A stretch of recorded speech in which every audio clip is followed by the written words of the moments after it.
If you've never been to Mexico City and you've never really looked into it, you might imagine that most of it looks like this. But the truth is, the heart of the city actually looks more like this.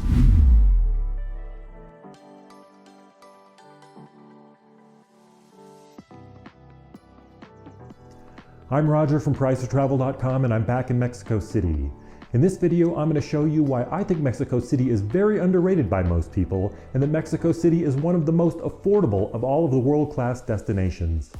And honestly, I can't think of another place in the world that's as underrated as Mexico City. It's fascinating, beautiful, surprisingly safe, and maybe the most interesting big city in the Americas. In this video, I'll break down why I think nearly everyone should have Mexico City on their list, and I'll show you just how far your money goes here because the city is not only incredible, it's affordable. Here's a quick look at what I'll cover in this video.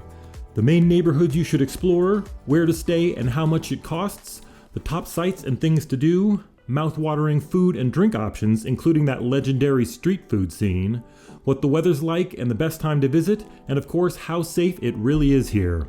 Stick around because I'm going to show you why Mexico City should be your next big trip.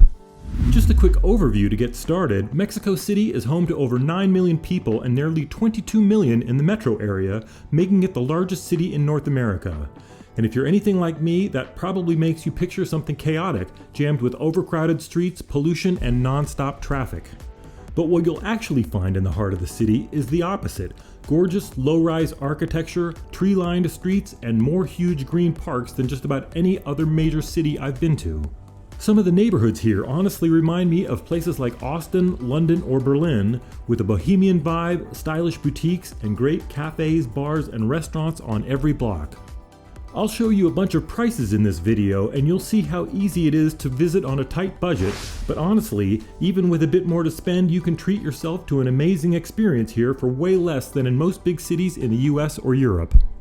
My goal with this video is to get Mexico City on your travel radar, maybe even at the top of your list, and best of all, it's so affordable that you might be able to visit way sooner than you think. Mexico City is massive, over 9 million people and a lot of ground to cover, but don't worry, there are just a few main neighborhoods where you'll find most of the sights, great places to stay, and all the action. If you focus on these, you'll have no trouble exploring without feeling overwhelmed.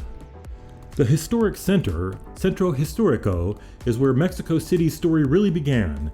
It's packed with stunning old buildings including the famous 1573 cathedral, and it's a must-see for history lovers. But it's also busy, crowded, and a bit chaotic, so while you'll want to visit, you might not want to stay here. By the way, you've probably already noticed that I'm not a skilled Spanish speaker, so I'll apologize for that right now. Then there's Condesa and Roma, two neighborhoods that blend together so seamlessly you'll hardly notice the difference. These areas have gorgeous parks, tree-lined streets, and a laid-back European vibe. You'll find some of the best restaurants, shops, and cafes here, and it's where you'll probably want to stay. And if you're into bohemian vibes, Coyoacán is the place to check out. It's home to the Frida Kahlo Museum and has quickly become one of the coolest neighborhoods in town. You'll definitely want to visit, but I'll go deeper into all the neighborhoods in the second video coming up on this channel. One of the most surprising things about Mexico City is how affordable accommodation is. With its big city vibe and modern upscale areas, you might expect hotel prices to be sky high, but that's not the case. Whether you're staying in the heart of the city or in trendy neighborhoods like Roma Norte, you'll find fantastic places to stay at a fraction of the cost you'd pay in cities like New York or Toronto. On my most recent trip, I stayed in two different places, including the Hotel MX Zocalo near the main square. For just about $65 a night, I got a comfortable, recently renovated room and a great breakfast on the top floor. The location was perfect and honestly, the price blew me away, especially compared to what you'd pay for something similar in the United States. Later in my trip, I stayed in an Airbnb in the Roma Norte district for around $117 a night on the weekend. This place had a rooftop pool, great views, and a vibe that felt more like a luxury hotel. And when you compare that to places like New York, where something similar would cost at least $600 per night, the value here is unbeatable. The best part? Mexico City has hundreds of great options at all price points, even if you're visiting during peak season or on weekends. So whether you're on a tight budget or looking for something swanky, you're going to find plenty of places that won't break the bank. This video is a quick summary of why I think you should consider visiting, and in the next video I'll dive into more details about where to stay, including top recommendations in the best neighborhoods, so subscribe and stay tuned for that. Mexico City is packed with must-see sights, and while it has more museums than any other city, I'll focus on some of the unique experiences you won't want to miss. The Frida Kahlo Museum in Coyoacan is a top attraction, but be sure to book at least a few weeks in advance because tickets are unavailable otherwise. For a more historical experience, the Metropolitan Cathedral on the Zocalo is free to enter and offers a glimpse of Mexico's colonial past. You can also check out the ruins of the Aztec capital nearby. For a great view of the city, visit the Torre Latinoamericana's observation deck for just $11. If you're in the mood for shopping and people watching, the nearby markets are worth exploring, and for a truly Mexican experience, consider a day trip to the Teotihuacan pyramids just outside the city. But honestly, one of the best things to do in Mexico City is just walk around, enjoy the vibe, grab a coffee, and soak in the atmosphere, all while keeping your budget intact. One of the highlights of Mexico City is its incredible food scene. From tacos on every corner to upscale international restaurants, you'll find something for every taste and budget. While the city's street food scene is world famous and definitely worth exploring, even sit-down meals are surprisingly affordable. You can enjoy hearty, delicious meals for just a few dollars, or opt for trendy spots offering an elevated dining experience without breaking the bank. It's easy to find something that fits your style and budget, whether you're on a shoestring or willing to splurge a little. Mexico City's street food scene is world famous, and for good reason. Tacos are the star, with endless varieties made fresh to order. But it's not just tacos. You'll find an incredible array of options from tamales to grilled corn in every neighborhood. Prices? You won't believe how affordable it is.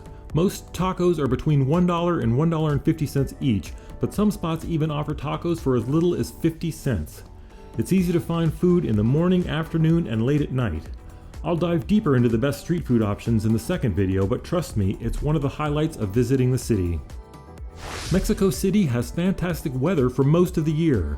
Despite being in the tropics, the city sits at 7,300 feet or 2,200 meters, which means the climate is sunny and mild with warm days and cool nights year-round.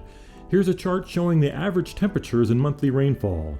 As you can see, it's actually pretty warm all year and never too hot due to the elevation, so you can actually visit at any time of the year and the weather will be pretty good. One concern many potential visitors have is safety, and understandably so. For decades, news about Mexican drug gangs and violence has been widespread. However, almost all of that happens in the border regions, not in Mexico City itself. It's kind of ironic that some people in the US are afraid to visit Mexico City when there are people in Mexico City who might feel just as uneasy visiting the US. Once you travel more, you'll realize that safety can't be generalized. Mexico City is home to 22 million people, and like any big city, there are areas that are best avoided. But the neighborhoods where tourists spend their time are nothing like the sketchy parts you might have heard about. In fact, many areas feel safer than parts of major US cities. The tourist districts are well patrolled by police and private security, especially in places like the Zocalo. So if anything, you'll worry about too much security rather than too little. While there are occasional reports of pickpocketing on the metro or shady taxi drivers, the good news is that Uber is widely available, incredibly affordable, and very safe. So overall, Mexico City is much safer than many people might think. So yeah, Mexico City, it's beautiful, it's fascinating, and it's way more affordable than you'd think. And now that I've spent more time here, I can confidently say it's one of the best big cities in the world, especially if you're looking for great food, cool neighborhoods, and not paying $18 for a cocktail. Now, if this video helps get Mexico City on your radar or even bumped it higher on your list, that's awesome, but honestly, this was just the highlights. In the next video, I'll dig deeper into the good stuff, more on where to stay, how to get around without losing your mind, and what you should and shouldn't try from the street carts, plus a few tips that might save you time, money, and maybe even a little embarrassment. Also, I left out some really cool places and quirky experiences that didn't quite fit into this quick overview. So if you're the kind of traveler who likes to go beyond the basics and also learn a lot about beer prices, you'll definitely want to watch part 2. So hit that button if you haven't already, consider subscribing if you're into this kind of thing, and drop a comment if you have any questions or just want to say hi. Thanks for watching, and I'll see you in the next video. And yes, there will be a lot of tacos.